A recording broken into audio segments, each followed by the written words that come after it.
Happy Monday, and welcome to another episode of Monday Huddle.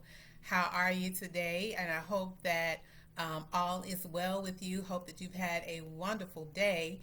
Um, so, on last week, we talked about is burnout real? And we did determine that yes, it is real. And you had an assignment to check in with yourself. Pay attention to see if you had any subtle signs of burnout. So, welcome back if you were here with us last week, and welcome if this is your first time here. I am Deetra Dennis, and I am a registered nurse of 29 years. I am also a National Board Certified Health and Wellness Coach, and you know what? I am the self care coach for nurses, and I'm devoted to supporting my sisters in prioritizing the care of their MVP. And who is their MVP? Themselves, or might I say, it's you. Yes, so that you can show up and be the best version of yourself in every role that you have throughout your day. So before we get into what is burnout doing to your body, I invite you to go ahead and like the video and then share this with someone who you feel could benefit from what we talk about. And so here at the Monday Huddle, it is actually like our casual water cooler conversation, if you will. So I'm going to look down and see if there are anyone checking in. And when you log in, definitely let me know where you're tuning in from. And thank you for those of you that commented, after the video last week and shared, your input from checking in with yourself or paying attention to the subtle signs. So thank you again. And feel free to do that if you're not watching live with us. If you're watching a replay, I still want to, get some feedback from you. So I didn't see anyone log in, but I will keep checking throughout this conversation. This is brief. I don't want to keep you long because I know it's the evening and you're preparing. If you haven't already had dinner, you're probably preparing for dinner. So it's just a little casual conversation at the water cooler, if you will. So, and if you see me looking down, I'm looking at my notes because I like to bring value here when we are here together. So, again, what is burnout doing to your body? Well, this is going to be going back a little bit to anatomy and physiology, so bear with me. We're going back to the basics, and this is something, if you will indulge me, please. I know you're probably saying, Deetra, I already know this, and you do, but allow me to just be a reminder of some things that I'll talk about today. And I know as a little girl, my mom's aunt, so she was my great aunt, was in her 90s, and she would always say this to me, even as a little girl. She said, baby, I'm not too old to learn. I can learn even from you. And there is also an African proverb that says, a wise man never knows all. And I'll let you Google what the last part is. I won't say what the last part is, but Google that. So as a wise woman, I'm asking that you open your heart and mind to receive what I'm talking about today. Again, it's back to the basics and just as a reminder of some things that you already know. So, when I think about what is going on, and remember we talked about burnout was a prolonged stress.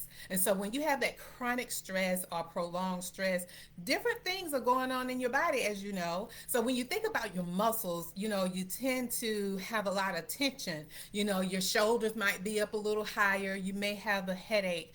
You may have aches and pains, and even sometimes muscle strain because of the prolonged stress. So another thing and there are many things that go on in your body. I'm not going to go through all of them. But another is your heart.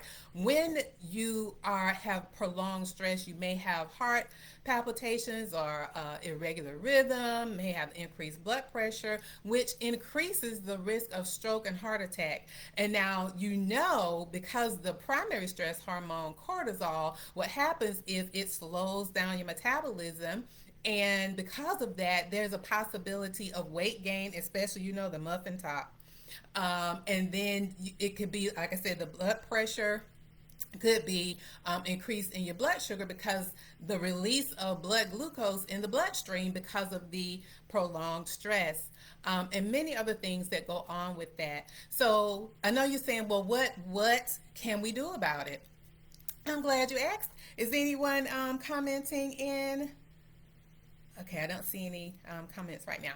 But anyway, so I just want to ask you this. So this is really what's happening with your body. So have you ever been in a situation, or maybe in a movie or in our community, if someone starts running, you just automatically pick up your things and run. You ask questions later. Have you ever done that?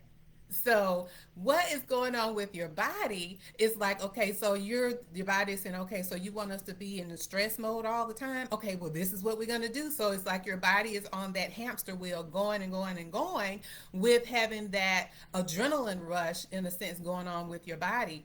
So what can you do to change that? So basically, we want to stop the stress response and activate the relaxation response. And so the best thing to do, there are many things to do, but it is to, apply some relaxation techniques. One in particular, deep breathing, because what that does, again, it relaxes the body. And you can do that while you're in whatever stressful situation going on. So I'll give an example. So say, for instance, if you're in the hospital setting and you already have high acuity patients, you have a large caseload, patient to nurse, nurse to patient ratio is already high, and then you get a call on your mobile that, hey, you have another admission, you have an admission coming. Okay, you at that point, you may want to use some colorful language. But what you can do is pause and take a deep breath. In between going from assessing one patient, going to another patient's room, before going into the next patient's room, it's a good idea to take a deep breath before you go to the next one, so that you can be fully present with that patient that you're going in to assess. Take that deep breath. Or if you have a moment to go to the bathroom, go to the bathroom.